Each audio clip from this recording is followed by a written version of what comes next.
उन्नति Upadhyay channel vlogs पर मैं आपका फिर से स्वागत करती हूँ। नमस्कार भाइयों और बहनों, आज मैं श्री दुर्गा सप्तशती पुस्तक में से अध्याय 8 का पाठ पढ़ के सुनाऊंगी। रक्त बीज का संहार। ऋषि बोले, चंड मुंड असुरों तथा भारी सेना के मारे जाने पर महाप्रतापी दैत्यराज शुंभ ने क्रोधित हो सारी सेना को युद्ध के लिए आदेश दिया। उदायुध नाम के 86 दैत्य और कंबू नाम के 84 दैत्य भी अपनी सेना लेकर लड़ने जाएं। कोटि वीर्य कुल के 50 और धूम्र वंश के 100 सेनापति तैयार होकर लड़ने जाएं। कालिक, दुहर्द और मौर्य वंश के असुर तथा कालिका के पुत्र भी मेरी आज्ञा से शीघ्र तैयार होकर निकले। यह आज्ञा देकर कठोर शासन करने वाला असुर राज शुंभ हजारों बड़ी बड़ी सेनाएं लेकर युद्ध के लिए गया। चंडिका देवी ने उसकी भयानक सेना को आता देख अपना धनुष चढ़ाया। उस धनुष की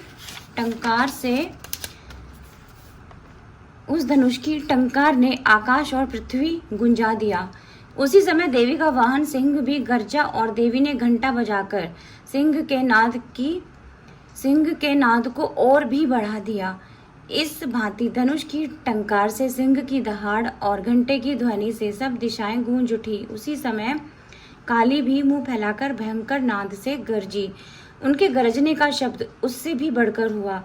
उस भयंकर नाद को सुन दैत्यों की सेना ने बड़े क्रोध से चंडिका, काली और सिंह को घेर लिया। हे राजन, इसी बीच असुरों का विनाश और देवताओं का कल्याण करने के लिए अत्यंत बल एवं पराक्रम से संपन्न होकर ब्रह्मा, विष्णु, स्वामी कार्तिकेय, विष्णु और इंद्र की शक्तियां उनकी देह से निकलकर और उन्हीं देवताओं का रूप धारण करके चंडिका के पास गई। जिस देवता का रूप और आभूषण और वाहन है, उसके समान ही शक्ति असुरों से युद्ध करने के लिए आई। ब्रह्मा की शक्ति ब्रह्माणी हाथ में कमंडल और अक्षमाला लिए हुए हंसयुक्त विमान पर बैठकर आई। महेश्वर की शक्ति माहेश्वरी त्रिशूल धारण करके बैल पर बैठकर आई। उनके हाथ में सांप लिपटा था और ललाट में चंद्र रेखा शोभित थी। कार्तिकेय की शक्ति कौमारी हाथ में शक्ति लेकर मोर पर चढ़कर दैत्यों से युद्ध करने के लिए आई। उसी प्रकार विष्णु की शक्ति वैष्णवी शंख, चंद्र, गदा, शार्ंग, धनुष और खड़ग लेकर गरुड़ पर सवार होकर आई। यज्ञ वाराह रूपी भगवान विष्णु की शक्ति वाराही वैसा ही रूप धारण करके आई।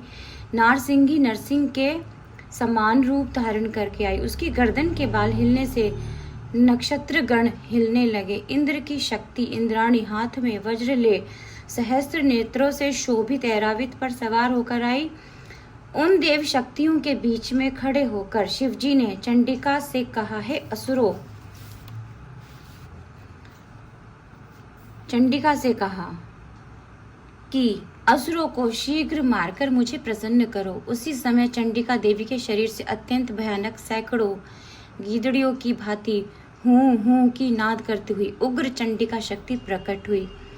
उस अपराजिता देवी ने धूम्रवर्ण जटाओं से शोभित शिवजी से कहा, भगवान, आप दूत रूप में शुंभ निशुंभ के पास जाइए। अति गर्वित शुंभ निशुंभ और युद्ध के लिए उपस्थित अन्य दानवों से कहिए, हे दानवों, तुम लोग यदि जीवित रहना चाहते हो तो पाताल को छोड़कर चले जाओ। यदि तुम लोग जीवित रहना चाहते हो तो पाताल को चले जाओ। तीनों लोकों का राज्य इंद्र को दे दो और देवता अपना अपना यज्ञ भाग ले लो। और यदि तुम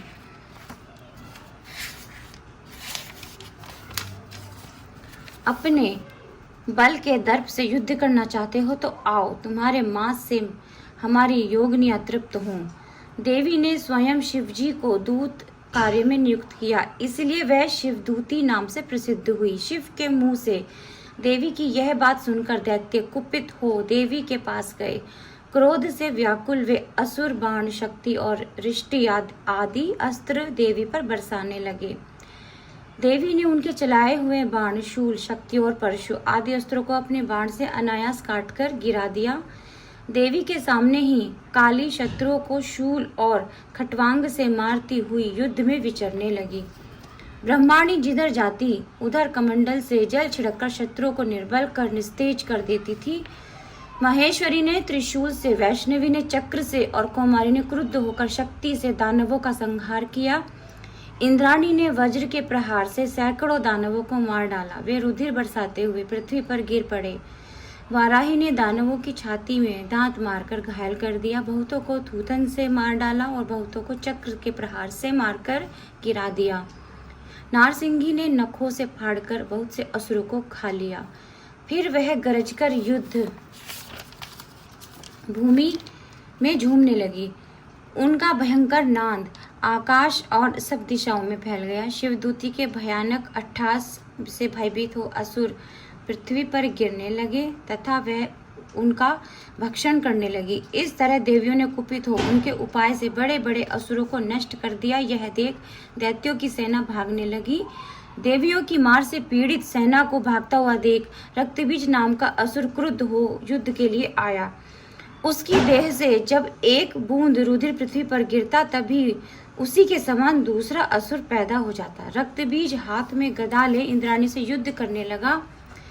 इंद्राणी ने रक्तबीज पर वज्र का प्रहार किया। वज्र लगने से उसकी देह से बहुत सा रुधिर गिरा और उसी के समान पराक्रमी असुर पैदा हो गए।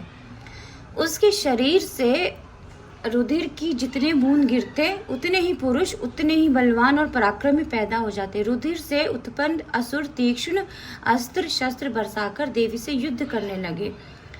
उसके बाद जब इंद्राणी ने वज्र मारकर रक्तबीज का सिर फोड़ दिया तब उससे रुधिर बहने लगा और उस रुधिर से हजारों असुर पैदा हो गए। वैष्णवी ने चक्र और इंद्राणी ने गदा से रक्तबीज को मारा। वैष्णवी का चक्र लगने से रक्तबीज की देह से जो रुधिर निकला उससे उसी के समान हजारों असुर पैदा होकर संसार में भर गए। कौमारी ने शक्ति से, वाराही ने तलवार से और माहेश्वरी ने त्रिशूल से महाअसुर रक्तबीज को मारा। रक्तबीज ने कुपित होकर सब देवियों पर गदा से प्रहार किया। शक्ति और शूल आदि के लगने से उस असुर की देह से रुधिर की जो बूंदें पृथ्वी पर गिरी उनसे सैकड़ों असुर पैदा हो गए। रक्तबीज के रुधिर से उत्पन्न असुरों से संपूर्ण जगत व्याप्त हो गया। यह देख देवताओं को बड़ा भय हुआ। देवताओं को भयभीत देख चंडिका ने काली से कहा, हे चामुंडे, अपना मुंह फैलाओ और मेरे शस्त्र लगने से इसकी देह से जो रुधिर की बूंदें गिर रही हैं उनको पी जाओ और यदि उनसे असुर पैदा हो जाए तो उनको खा जाओ। इस प्रकार तुम असुरों का भक्षण करती हुई युद्ध भूमि में विचरो। जब इस दैत्य का रुधिर क्षीण हो जाएगा तब यह मर जाएगा। तुम भक्षण करती रहोगी तो असुर उत्पन्न नहीं हो सकेंगे। चंडिका ने काली से यह कहकर रक्तबीज को शूल से मारा। शूल लगने से उसके शरीर से जो रुधिर गिरा उसे काली ने अपने मुंह में ले लिया। फिर उस दैत्य ने चंडिका को गदा से मारा। गदा के लगने से देवी के शरीर में कुछ भी पीड़ा नहीं हुई, किंतु देवी का शूल लगने से उसकी देह से बहुत सा रुधिर बह निकला। काली ने मुंह फैलाकर उस रुधिर को पी लिया और रुधिर से जो असुर पैदा हुए उनको भी खा लिया। देवी ने शूल, वज्र, बाण, तलवार और रिष्टि मारकर रक्तबीज को, जिसका रुधिर काली ने पी लिया था, मार डाला। शस्त्रों के प्रहार से मरा हुआ वह दैत्य पृथ्वी पर गिर पड़ा। हे राजन, जब महाअसुर रक्तबीज बिना रुधिर हो गया तब देवता बड़े प्रसन्न हुए और रुधिर पीकर देवियां उन्मत्त होकर नाचने लगी। तो भाइयों और बहनों, इस प्रकार रक्तबीज नामक वध 8वां अध्याय संपूर्ण हुआ। दोस्तों, कल की वीडियो में मैं आपको अध्याय पाठ को पढ़कर सुनाऊंगी। भाइयों और बहनों, मैं यहाँ पर आपसे एक बात कहना चाहती हूँ। पाठ करते समय मुझसे जगह जगह पर जो 1-2 बार गलतियाँ हुई हैं उनको क्षमा करें और हमारे वीडियोस को ज़रूर देखें। हमें सब्सक्राइब करें। हमारे चैनल को सब्सक्राइब किए बिना बिल्कुल भी ना जाएं। धन्यवाद।